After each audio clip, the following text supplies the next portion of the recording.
as estruturas, movimentando, entendendo que esse movimento já vem de uma longa data, quando a gente pauta a questão da discriminação, do preconceito, do assédio, da falta de diversidade, da falta de representatividade dentro da estrutura das universidades federais. Eu digo como um todo, a universidade é parte desse processo de exclusão, e quando a gente tem um processo nítido de inclusão, a partir das políticas públicas, a gente pensa numa outra universidade. Mas volto a dizer, uma outra universidade que trabalha com pessoas, e essas pessoas têm que estar predispostas a darem a sua cara para bater, a botar a cara no sol, né? E a dizer a que veio. Então, movimentar as estruturas é isso, é colocar cada um no seu papel e dizer o que queremos dessa universidade em relação à luta contra a violência contra as mulheres cis, trans e principalmente também as mulheres negras, que tem a ver com a discussão da hipersexualização da mulher negra. Não podemos deixar de pontuar esse papel importante.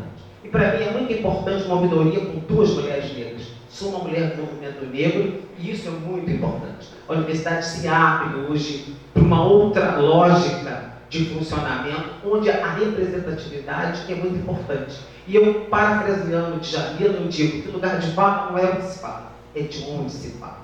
E a gente precisa saber de onde a gente está falando e o que a gente quer falar. Eu falo, em primeiro lugar, eu sei o que é o racismo porque eu sinto racismo. Aceito os aliados antirracistas, mas tem um limite. Até aqui você vem, até aqui é uma briga que eu preciso encampar, porque se eu não tiver construído, consolidado em mim a consciência política crítica de que esse papel é meu, a gente vai o tempo inteiro ter interlocutores para nossas pautas. E nós não precisamos de interlocutores. Quando o Walter Yussi diz, eu sou um homem negro, ele é um homem aliado, tem um limite, né, da desconstrução masculina dentro desse espectro, porque quem estão exterminando as mulheres são os homens. Então a desconstrução vai até a página 1, talvez. E a gente precisa dizer isso com muita tranquilidade, que não existe guerra fratricida, mas a gente precisa ocupar o nosso lugar de espaço de fala. Aí é um lugar de fala nosso. Então acho importante que eventos como esse movimentem essas estruturas e tragam para nós profundas reflexões de que universidades queremos construir. Eventos como esse são importantes, mas precisam ter continuidade. E essa continuidade tem a ver, inclusive, Ângela e Kátia, numa busca dos coletivos negros universitários para trazer essas mulheres negras desses coletivos para essa discussão, que é muito importante. A gente teve um processo de pandemia, onde tudo foi meio desmantelado, e a gente ainda está num processo nítido de reconstrução de algumas questões que foram dizimadas pela pandemia, mas que percebo, através da nossa movimentação, dessa superintendência tão potente que tem na reitoria dessa universidade, um apoio incondicional, porque eu acho que a gente trabalha com confiança, e trabalhar com confiança é isso, é você ter autonomia para pensar, e hoje nós não delegamos mais que ninguém pense por nós. Eu sou uma mulher que tem mais de 30 anos no movimento negro, e o movimento negro pontua que a organização é a base de tudo. E é nessa organização, pautada nessa organização, que a gente está aqui hoje nessa mesa, importantíssima. O Brasil é o quinto país do mundo em feminicídio, a gente precisa dar um freio nisso.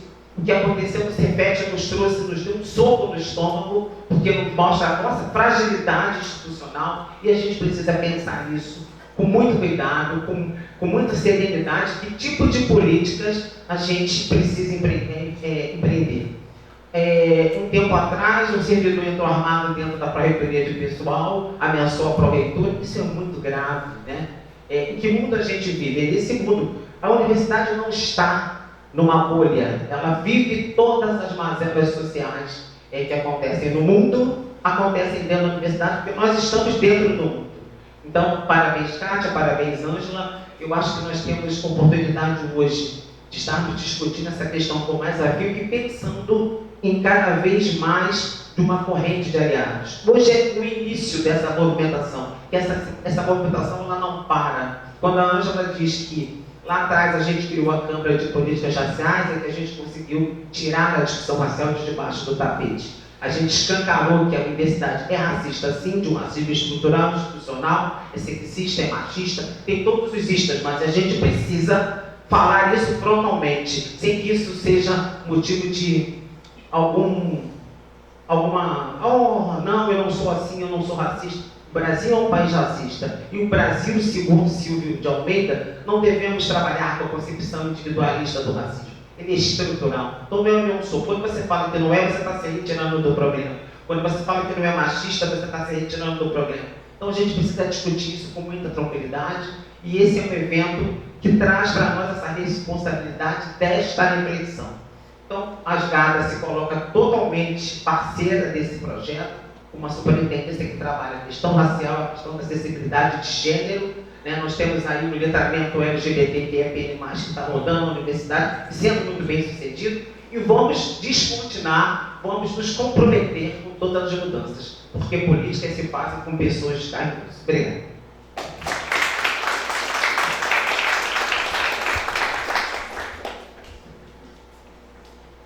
Obrigada, professora Cátia Lopes.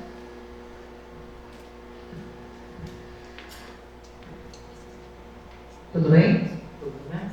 Bom, gente, bom dia, né?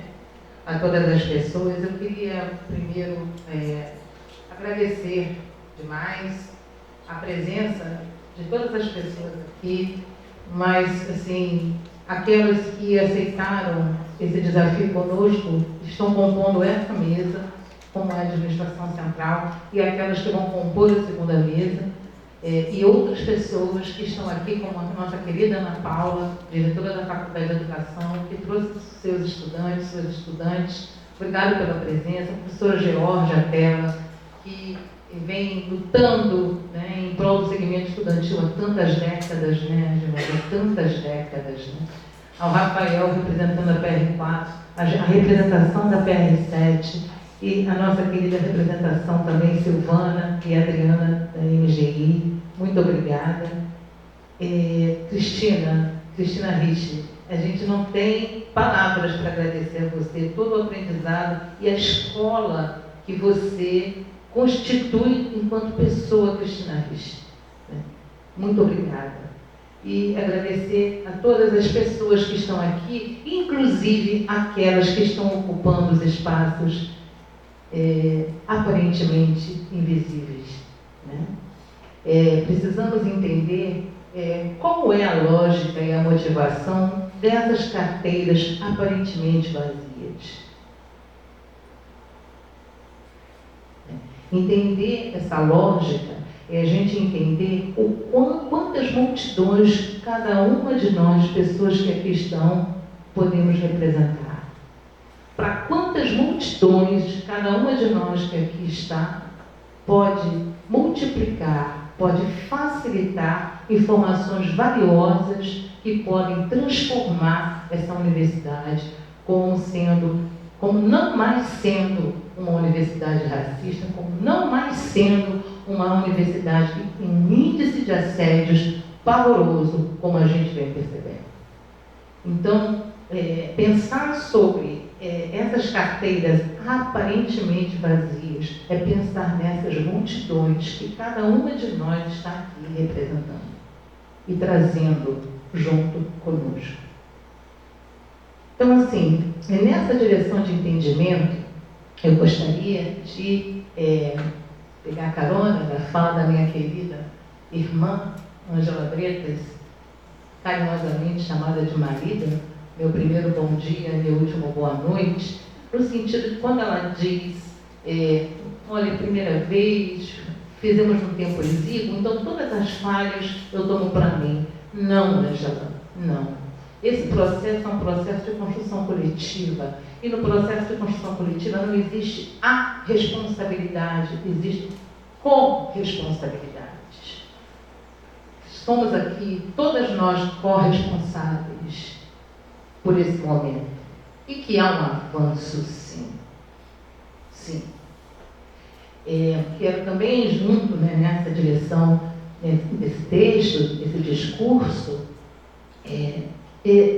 compartilhar que nós encaramos o desafio, aceitamos o desafio que é produzir um encontro no final do ano, no final do período, com todas as pessoas, sabemos, cansadas, né, estressadas, muito trabalho, muitas lutas, muitas bandeiras. Né? Então, decidir enfrentar esse desafio não foi uma decisão fácil, mas nós decidimos enfrentar. Por quê? Porque diante da experiência que a gente vem tendo nos nossos 3 meses de atuação na ouvidoria, nós entendemos que não podíamos fechar esse ano sem essa mobilização.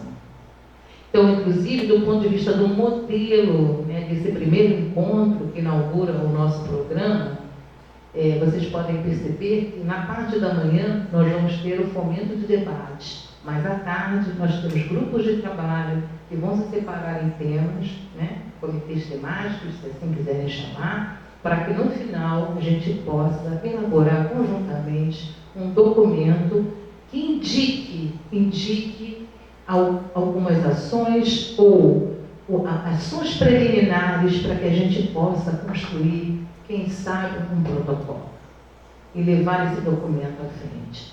Então, a gente não podia fechar esse ano sem esse momento, jamais. Agradecer demais à Administração Central por ter aceitado correr o risco, né, dessa aposta, né, que não é fácil, nós sabemos, principalmente do ponto de vista de quem está na gestão, mas tem entendido o quão necessário era nós fazermos esse momento acontecer. E dizer para vocês que ele estará gravado no YouTube, certo? Então ele poderá ser visitado, e isso é mais um ponto em nosso favor para que isso se multiplique e se multiplique. Então, dizer a vocês, eu tinha um discurso, mas foi ele, está tudo certo, né? Eu sou uma mulher preta, dentro de toda a fala da Denise, né? Sou uma mulher preta periférica. Eu acho que esse é um dado importante.